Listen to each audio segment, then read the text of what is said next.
வணக்கம். எனது பேர் முகமது ஆலம். நான் மன்னார் மாவட்ட மீனவ கூட்டுறவு சங்க சமாசத்தின் செயலாளராகும். அதே நேரம் வடமாகாண கடற்றொழில் இணையத்தின் செயலாளராகவும் செயற்பட்டு வருகின்றேன். குறிப்பாக இந்த ஊடக வாயிலாக நாங்கள் தற்போதைய மாவட்டம் என்ற ரீதியில் மாவட்டத்தில் காணப்படுகின்ற பிரச்சனைகள், அதற்கப்பால் தற்போது இந்தியா சென்று திரும்பியிருக்கின்ற எங்களது அதிமேதகு ஜனாதிபதி அவர்களின் அவர் சென்று வந்த விடயங்கள் தொடர்பாக நாங்கள் இந்த ஊடக வாயிலாக மீனவர்கள் சம்பந்தமாக நாங்கள் எதிர்நோக்குகின்ற பிரச்சனைகளையும் நாங்கள் வெளிக்கொண்டு வரலாம் இருக்கின்றோம். குறிப்பாக நாங்கள் முதலில் எடுத்துக்கொண்டால் எமது மாண்புமிகு ஜனாதிபதி அவர்களின் இந்திய விஜயம் கடந்த 2-3 நாட்களுக்கு முன் அவர் இந்தியா சென்றிருந்தார். அங்கு அவருக்கு ஒரு வல்லரசு அதிபருக்கான வரவேற்பு அங்கு அளிக்கப்பட்டது. அந்த வகையில் இலங்கை ஒரு குடிமகனுக்கு இந்தியா வழங்கிய அந்த கௌரவத்தை நாங்கள் மதிக்கின்றோம், நாங்களும் மகிழ்ச்சி அடைகின்றோம். அவ்வாறு அதை வழங்கிய இந்திய தரப்பு மக்களும் ரொம்பவும் மகிழ்ச்சியாக இருக்கின்றார்கள். இங்கு அந்த மகிழ்ச்சிக்கு அப்பால் நாங்கள் மீனவர்களாகிய நாங்கள் எதிர்பார்க்கின்ற விடயங்கள் அங்கு என்ன நிறைவேற்றப்பட்டிருக்கின்றது, அது தொடர்பாக எதிர்காலம் இந்த மீனவர்களுக்கு எவ்வாறு, வடபகுதி மீனவர்களாக இருக்கட்டும், தேசியரில் எடுத்துக்கொண்டால் இலங்கை மீனவர்களாகட்டும், அவர்களின் வாழ்வாதாரம் எவ்வாறு இந்த வருகையின் பின்னால் இருக்கப் போகின்றது என்ற கேள்வியோடு தான் நாங்கள் இன்று இந்த விடயத்தை கையாளப் போகின்றோம். குறிப்பாக இந்தியாவில் நடைபெற்ற அதிமேதகு ஜனாதிபதி அவர்களுக்கும் இந்திய பிரதமருக்கான அந்த பேச்சுவார்த்தைகள், உடன்படிக்கைகள், நிறைய விடயங்கள் கலந்தாலோசனை என்ற பெயரில் நடைபெற்றிருக்கின்ற பல விடயங்கள் இருந்தாலும் அது இலங்கையின் பல அபிவிருத்திக்கும் இலங்கையின் எடுபடுகின்ற பொருளாதார நெருக்கடியிலிருந்து மீட்சி வருகின்ற பல விடயங்களில் பல உடன்பாடுகள் ஒரு உச்சத்தை எட்டியிருக்கின்றது. அதனூடாக இலங்கை எதிர்காலத்தில் வளர்ச்சியடையும் என்ற நம்பிக்கையின் அடிப்படையில் செய்யப்படுகின்ற விடயங்களில் நாங்கள் கவனத்தை செலுத்தாது மீனவர் விடயத்தில் நாங்கள் பார்த்து கொண்டால் எங்களது ஜனாதிபதி அவர்கள் உறுதியான நிலைப்பாட்டில் அங்கே கருத்தை பதிவு செய்திருக்கின்றார். அதாவது இந்திய மீனவர்களின் வருகையினால், அவர்கள் செய்யும் தொழில் முறையினால், அந்த சட்டவிரோத மீன்பிடி முறையினால், இழுவை படகுகளின் தாக்கத்தினால் அங்கு மீனவர்கள் பாதிக்கப்படுகின்றார்கள். இந்த வார்த்தை இது கடந்த காலங்களில் நாங்கள் ஒப்பிடும்போது சந்திரிகா உட்பட மைத்திரி, ரணில், அதே போன்று மஹிந்த போன்ற அதிமேதகு ஜனாதிபதியாக இருந்தவர்கள் உச்சரிக்காத அந்த கடும் தொனியிலான வார்த்தையை எமது ஜனாதிபதிகள் உச்சரித்திருக்கின்றார். ஆனால் அது ஒப்பந்தமாகவோ எழுத்து வடிவில் இல்லாத ஒரு விடயம், வெறுமனே கலந்துரையாடலோடு நிற்கப்படுகின்ற ஒரு விடயமாகத்தான் அது நடந்திருக்கின்றது. எனவே அங்கு அவர் பேசும்போதே இந்திய தரப்பில் இருந்த பிரதமரின் கூற்று வேறு விதமாக இருக்கின்றது. அதாவது என்னதான் இருந்தாலும் இந்த மீன்பிடி முறையை மாற்றுங்கள் என்று இவர் கோரிக்கை விடுத்தாலும், அல்லது மீன்பிடி முறையை எங்கள் நாட்டுக்குள் செய்யாது என்று சொன்னாலும், இந்திய தரப்பால் விடுக்கப்பட்ட கோரிக்கையாக அதை மனிதாபிமானமாக கையாளுங்கள் என்றால் மனிதாபிமானமாக கையாளுங்கள் என்று மோடி மாத்திரம் சொல்லவில்லை, அந்த இந்திய பிரதமர் மாத்திரம் சொல்லவில்லை, தமிழக முதல்வரும் அவ்வாறான கோரிக்கையை தான் வைக்கின்றார். இந்திய தரப்பில் இருக்கின்ற மீன்பிடி தலைவர்களும் அவ்வாறான கோரிக்கையை தான் வைக்கின்றார்கள். இதை மனிதாபிமான கையாளுங்கள், மனிதாபிமான முறை நடந்து கொள்ளுங்கள் என்று. ஆனால் நாங்கள் தொடர்ச்சியாக வலியுறுத்தி வருகின்ற விடயம் ஒரு வாழ்வாதாரம், எங்களோட வாழ்க்கை, எங்களோட எதிர்காலம், எங்களோட கடல் சூழல் பாதுகாக்கப்படும் வேண்டும் என்ற விடயத்தை நாங்கள் அழுத்தமாக சொல்லி வருகின்ற வேளையில் எங்களது ஜனாதிபதி அவர்கள் எங்களது விடயத்தை அங்கு முன்கொண்டு செல்லும்போது அந்த தரப்பு, அதாவது எவ்வாறு எங்களது வளங்களை சுரண்டுகின்ற ஒரு அமைப்பு அல்லது அந்த நாட்டின் மக்கள் அவர்களுக்கான மனிதாபிமானத்தை கையாளுங்கள் என்று கோரிக்கை விடுப்பது ஒரு வேடிக்கையான விடயமாக இருக்கின்றது. நான் இங்கு பிரதமர் ஜனாதிபதி அவர்களின் உரைக்கப்பால் இங்கு இருக்கின்ற இந்தியாவில் இருக்கின்ற மீனவர்கள் தலைவர்கள் விட்ட அறிக்கையை நாங்கள் பார்க்க வேண்டியிருக்கின்றது. அவர்களும் இதே வார்த்தையை விடாப்பிடியாக இருக்கின்றார்கள். ஒரு புறம் இலங்கை ஜனாதிபதிக்கு அது இனிமேல் இல்லாத ஜனாதிபதிக்கு வழங்கிய வார்த்தையில் சொல்ல முடியாத பெரிய வரவேற்பை கொடுத்து கொண்டு, இன்னொரு புறம் இந்த மீனவர்களை மனிதமாக பயன்படுத்துங்கள், அவர்கள் செய்யும் தொழிலை தொடர்ந்து செய்ய அனுமதியுங்கள், அப்படி என்றால் இந்த கடல் வளத்தை அளிக்கின்ற தொழிலை தொடர்ந்து செய்ய அனுமதி வருகின்றார்களா என்ற கேள்வி எங்களுக்கு மாத்திரமல்ல, இதை கேட்கின்ற ஒரு நபருக்கும் இருக்க வேண்டிய ஒரு பொறுப்பு இருக்கின்றது. நாங்கள் கடல் வளத்தை நாசமாக்காத, அதை கைவிடக்கூடிய, அந்த சட்டவிரோத மீன்பிடி முறையை நிறுத்தக்கூடிய வகைகளை செய்யுங்கள் என்று கேட்கும்போது மனிதாபிமானமாக அதை கையாளுங்கள் என்றால் உண்மையில் மீன்பிடிய வருபவர்களை நாங்கள் மனிதாபிமான கையாள வேண்டும் என்பது ஒரு கோரிக்கை, அதை ஏற்றுக்கொள்ளத்தான் வேண்டும். ஆனால் செய்யும் தொழிலை, அந்த சட்டவிரோத மீன்பிடியை மனிதாபிமான கையாளுங்கள் என்ற கோரிக்கையை ஏற்றுக்கொள்ள முடியாது. எனவே அந்த மீனவர்களை நாங்கள் மனிதமாக கையாள வேண்டுமாக இருந்தால், இந்த நாடும் இந்த அரசும் ஆள வேண்டுமாக இருந்தால், முதலில் அவர்கள் அந்த தொழில் முறையிலிருந்து மாற வேண்டும். அந்த தொழில் முறையிலிருந்து மாறுவதற்கு கால அவகாசம் தொடர்ந்து இப்போதும் அந்த தலைவர் ஜெயசுராஜா என்பவர் கூறும்போது இப்போது இருக்கின்ற நிலையில் அந்த மாறுவதற்கு சில காலங்கள் எடுக்கும் என்றால், இவர்கள் காலம் என்று கூறுவது எந்த காலத்தை? 2010 காலம் வேண்டும் 3 வருடம் 1 வருடம் 2 வருடம் என்று 2010 16 வரையும் கேட்டார்கள். 16 ஒரு சட்ட ரீதியான ஒரு பேச்சுவார்த்தையிலும் இதே கோரிக்கையை வைத்தார்கள். இன்று 2024 25 எட்டும் போதும் இந்த கால அவகாசத்தை கோருகின்றார்கள். எனவே இவர்கள் காலம் என்று கேட்பது வெறுமனே நாட்களை கடத்துவதற்கு அன்றி அவர்களின் தொழில்முறையை மாற்றுவதற்கான ஒரு விடயமாக இல்லை. எனவே இலங்கை அரசாங்கத்திடம் நாங்கள் மீண்டும் வலியுறுத்துவது, கௌரவ ஜனாதிபதிகள் இந்திய விஜயத்தை முடித்துக்கொண்டு நேற்று பாராளுமன்றம் வந்து பாராளுமன்றத்திலும் பல விடயங்களை பேசியிருந்தாலும் இந்த விடயத்தை அவர் இலங்கை மீனவர் விடயத்தில் நாங்கள் பேசிய விடயம் என்ன, அவர்கள் கேட்டுக்கொண்ட விடயம் என்ன, எதிர்காலத்தில் நாங்கள் எவ்வாறான நடவடிக்கையை கையாளப் போகின்றோம் என்ற விடயத்தை இதுவரை அவர் தெளிவுபடுத்தவில்லை. நாங்கள் மீனவர்களாக இந்த அரசுக்கும் இங்கே இருக்கின்ற கடற்தொழில் அமைச்சருக்கும் நாங்கள் ஒத்துழைப்பு வழங்கவும் அதனோடு இணைந்து பணியாற்றவும் நாங்கள் தயாராக இருக்கின்றோம்.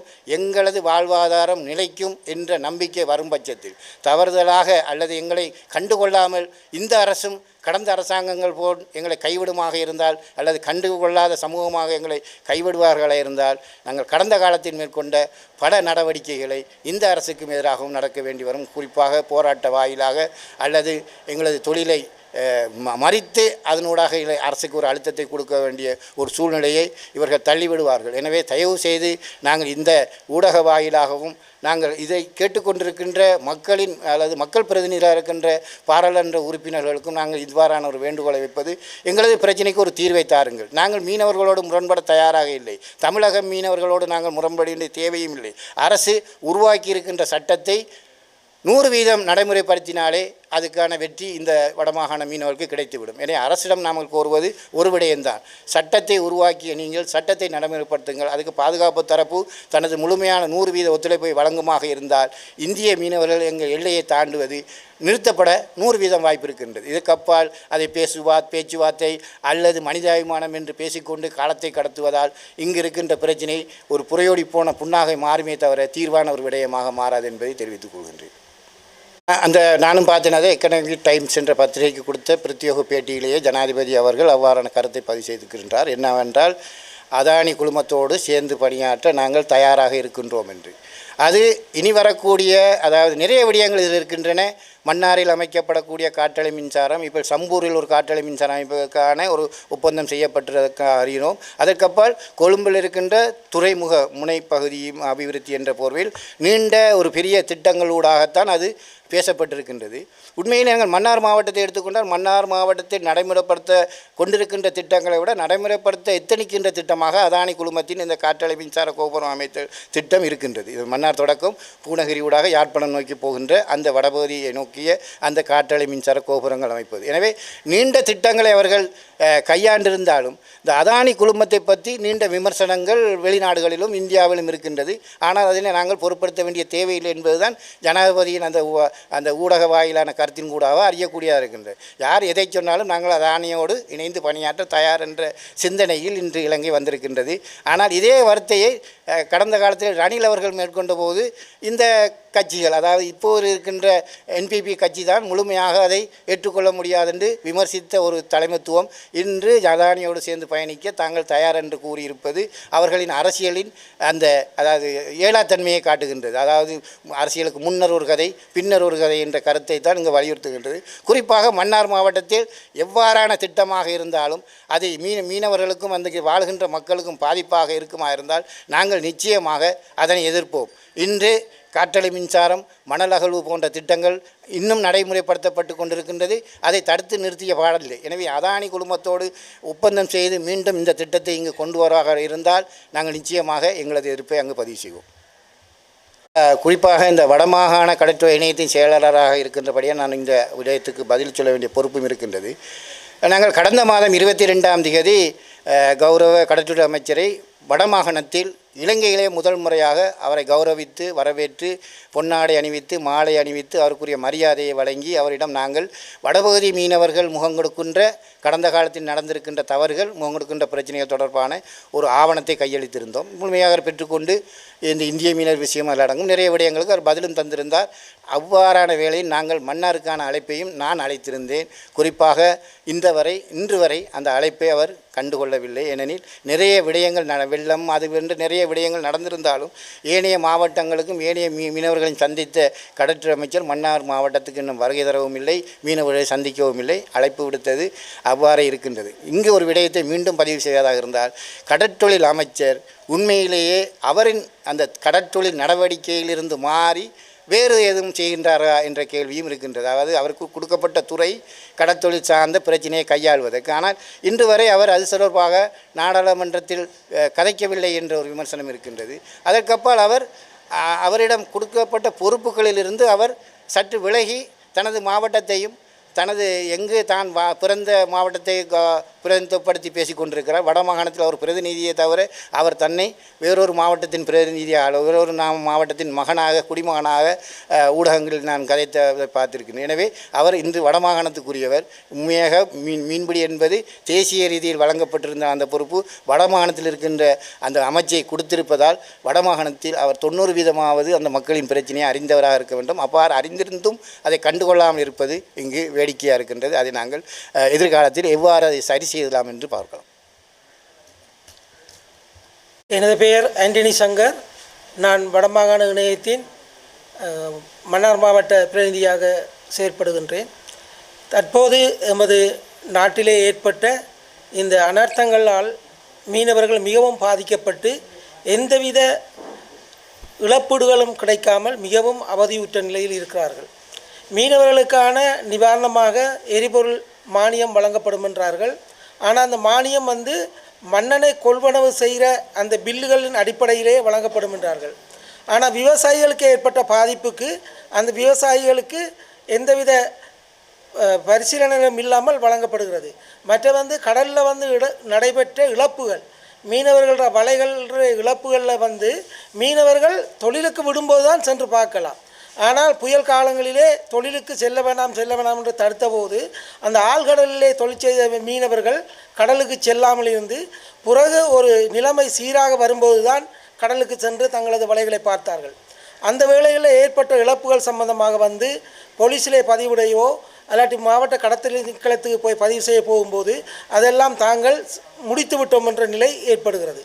மீனவர்கள் கடலுக்கும் போகக்கூடாது, இழப்பீடுகளையும் அறிவிக்க வேண்டும் என்றால் இந்த நிலையிலே எவ்வாறு அவர்கள் இந்த இழப்பீடுகளை கூறுவது?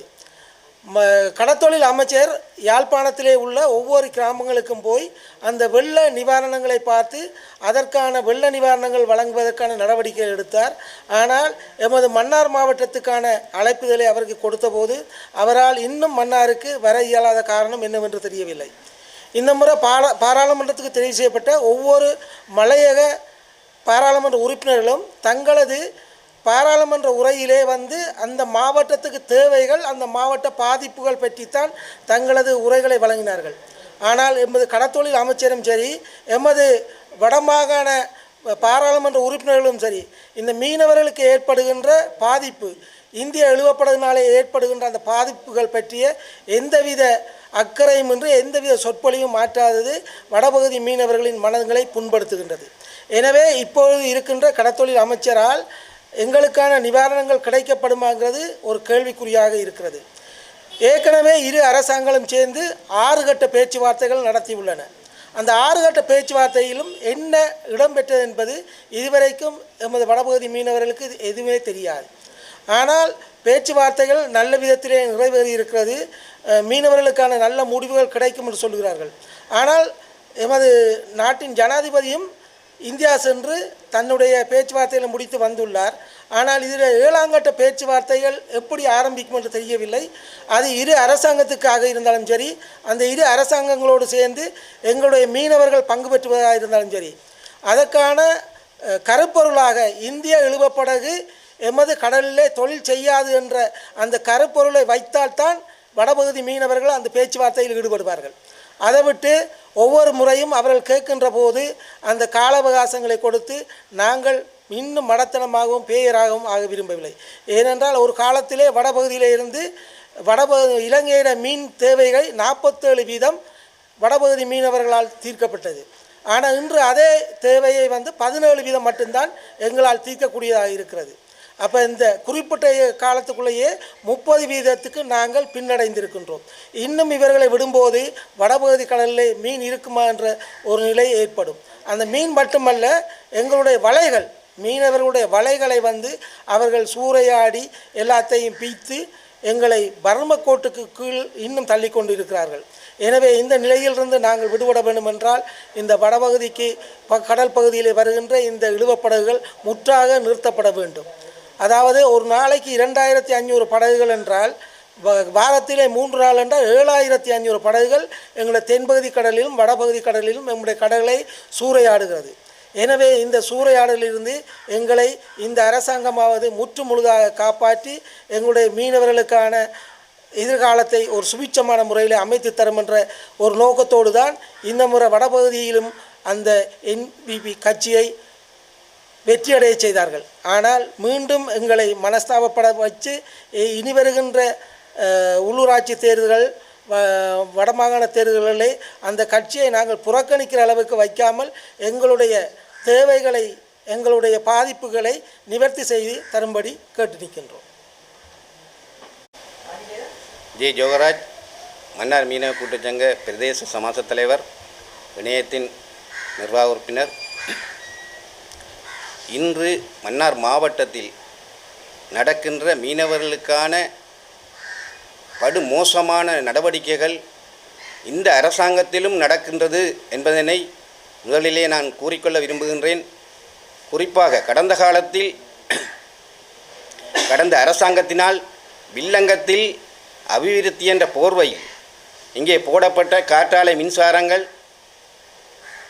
அதானி குரூப்புக்கு கொடுக்கப்படுகின்ற காற்றாலை மின்சார செயற்திட்டங்கள், இல்முனைட் மண் அகழ்வு போன்ற நடவடிக்கைகளை பார்க்கும்போது கடந்த காலத்தில் அரசாங்கத்தின் வற்புறுத்தலால் நாங்கள் எதிர்ப்பு தெரிவித்தும் இந்த இல்மனைட் மண் அகழ்தல், இந்த காற்றாலை மின்சாரத்துக்கான எங்களுடைய காணிகளை அபகரிக்கின்ற நிலைமைகள் கூட இருந்தது. அதற்கு நாங்கள் எதிர்ப்பு தெரிவித்த வேளை பாதுகாப்பு அச்சுறுத்தல் எங்களுக்கு ஏற்பட்டது.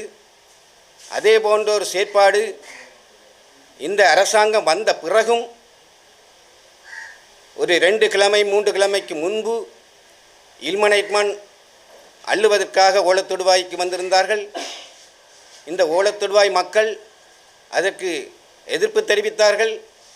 அந்த நேரம் அங்கு சென்ற செயற்பாட்டாளர்களுக்கு அச்சுறுத்தல் விளைவிக்கும் வகையில் சில செயற்பாடுகள் நடந்திருந்தது. அதேபோல காற்றாலை மின்சாரம் என்ற வகையிலே காணி அபகரிப்பென்று போகும்போது அங்கேயும் அச்சுறுத்தல், சொந்த காணியிலேயே அச்சுறுத்தல் ஏற்படுகின்ற நிலைமையும் இங்கு காணப்படுகின்றது. கடந்த அரசாங்கத்தின் போலவே இந்த அரசாங்கமும் இப்படி தான் செயற்படுமா என்பது ஒரு கேள்விக்குறியாக ஒன்று கேள்விக்குறியாக இருக்கின்றது. கடந்த 10 நாளைக்கு முன்பு தாவாடு சவுத் பார் ரோட்டில் அந்த காற்றாலை மின்சாரம் அமைப்பதற்காக ரோட்டு போடுவதற்காக மண் கொணந்து போட்டிருக்கின்றார்கள். இது எந்த வகையில் நியாயம் என்று எங்களுக்கு தெரியவில்லை. இவ்வளவு மக்கள் எதிர்ப்பு தெரிவித்தும் மீண்டும் எங்களை சீண்டுவது போல இந்த வெள்ளப்பெருக்கில் கடந்த 2 கிழமைகளாக இங்கு மழை வந்து வெள்ளப்பெருக்கு ஏற்பட்டு முன்பு காற்றாலை போடப்பட்டு அந்த ஓடைகள் அடைக்கப்பட்ட நிலைமையினால் ஒழுங்காக வீதிகள் அமைக்கப்படாது, போக்குகள் வைக்கப்படாது, கால்வாய்கள் அமைக்கப்படாது. இந்த வெள்ளத்தில் 75,000 மக்கள், தீவுக்குள் 75,000 மக்கள் பாதிக்கப்பட்டு இருந்தார்கள். இந்த பாதிக்கப்பட்ட மக்களுக்கு நிவாரணமும் கொடுக்கப்படவில்லை. அதே நேரத்தில் இந்த ஏற்பட்ட வெள்ளப்பெருக்கில் கடந்த 2021ஆம் ஆண்டு ஏற்பட்ட வெள்ளப்பெருக்கிலும் அந்த கால்வாய்கள் ஒழுங்காக அமைக்கப்பட வேண்டும் என்ற ஒரு செயற்திட்டம் எங்களால் கொடுக்கப்பட்டது, அரசாங்கத்துக்கு கொடுக்கப்பட்டது. ஆனால் இன்று வரையும் அது செயற்படுத்தப்படாது. இன்றைக்கு மீண்டும் அது ஒரு வெள்ளப்பெருக்கில் இன்றும் அந்த மக்கள் வெளியேறி வேறு வீடுகளிலும் பள்ளிக்கூடங்களும் இருக்கின்ற நிலைமைதான் இன்று இருக்கின்றது. அன்றாட வாழ்க்கையே பாதிக்கப்படுகின்ற நிலைமைதான் இருக்கின்றது. இந்த காற்றாலை மின்சாரத்தினால் ஒரு காற்றாலைக்கு 11 லட்சம் ரூபா வருவதாக எங்களுக்கு கூறுகின்றார்கள். உண்மையிலேயே இங்கே இருக்கின்ற 3200 படகுகள் இந்த மீன்பிடி தொழிலுக்கு சென்றால் ஏற்றுமதி வருமானம் மட்டும் மாதம் 1000 கோடிக்கு மேல் நாங்கள் இந்த மீனவர்களை பெற்றுத்தருவோம் என்பதனை இந்த இடத்தில் நான் கூறிக்கொள்ள விரும்புகின்றேன். அதையும் தவிர்த்து பொன்முட்டையிடும் வாத்தை கழுத்தை வெட்டி கொள்வது போலத்தான் இந்த 75,000 மக்களையும் கொல்லுகின்ற நிலைமை இன்று இருக்கின்றது. இதனை இந்த அரசாங்கம் நிச்சயமாக விவசாயிகளுக்கும் மீன்பிடியாளர்களுக்கும் உள்ளூர் மக்களுக்கும் கிராமிய மக்களை ஊக்கப்படுத்துகின்ற இந்த அரசாங்கம் இந்த விடயங்களை கணக்கில் எடுத்து கடத்தொழில் அமைச்சர், ஜனாதிபதி அவர்கள், அனைத்து அமைச்சர்களும் இந்த இடத்தை வந்து சுற்றி பார்த்து இந்த உள்ள பாதிப்பு என்ன, இதனால் ஏற்படுகின்ற நிலைமைகள் என்ன என்பதனை கருத்தில் கொள்ள வேண்டும் என்றும், இந்த காற்றாலை மின்சாரத்துக்கும் இந்த இல்மனைட் மண்ணுக்கும் எடுப்பதற்காக அனுமதிகளை கொழும்பிலிருந்து 32 திணைக்களங்கள் இங்கே வந்து கொடுப்பது என்று சொன்னால் மிக வேதனையாக இருக்கின்றது. இந்த திணைக்களங்கள் இங்கே அரசாங்க அதிபரையும் பிரதேச செயலாளரையும் இங்கே திணைக்கள அதிகாரிகளையும் மீறித்தான் இங்கே வந்து செயல்படுகிறார்கள் என்பதனை இங்கே இந்த கூறிக்கொள்ள விரும்புகின்றேன். அதே நேரத்தில் எங்களுடைய அரசாங்க அதிபர் சொன்னார், இங்கே கனியமானல் அகலப்படாது என்பதனை உறுதிப்பட சொன்னார். ஆனால் அவர் சொல்லி 2 தடவை இங்கே மண்ணுக்கு வந்திருக்கின்றார்கள். இது எந்த அளவு நியாயம் என்பதனை விளங்கிக் கொள்ள வேண்டியிருக்கின்றது. இந்த இடத்தில் மன்னார் மக்கள் இவ்வளவு பாதிப்புகளை அனுபவித்தும் கூட இந்த அரச திணைக்களங்கள் அல்லது மீன்பிடி அமைச்சர்கள், சுற்றுச்சூழல் அமைச்சர், கரையோர பாதுகாப்பு அமைச்சர், மீன்பிடி அமைச்சர் ஒருவரும் இங்கே வந்து கணக்கில் எடுக்காத நிலைமை தான் இங்கே காணப்படுகின்றது. இந்த வகையிலே நாங்கள் வேதனைப்படுகின்றோம். இந்த மக்கள் இந்தியாவின் தமிழ்நாடோடு சேர்த்து விட்டீர்களா இந்த மன்னார் மாவட்டத்தை என்பதனைத்தான் நாங்கள் கேள்விக்குறியாக கேட்க வேண்டியிருக்கின்றது. இந்த வகையிலே இதுக்கு ஒரு நல்ல தீர்வை இந்த அரசாங்கம் எங்களுக்கு பெற்று தர வேண்டும் என்று வினயமாக கேட்டுக்கொள்கின்றேன். நன்றி.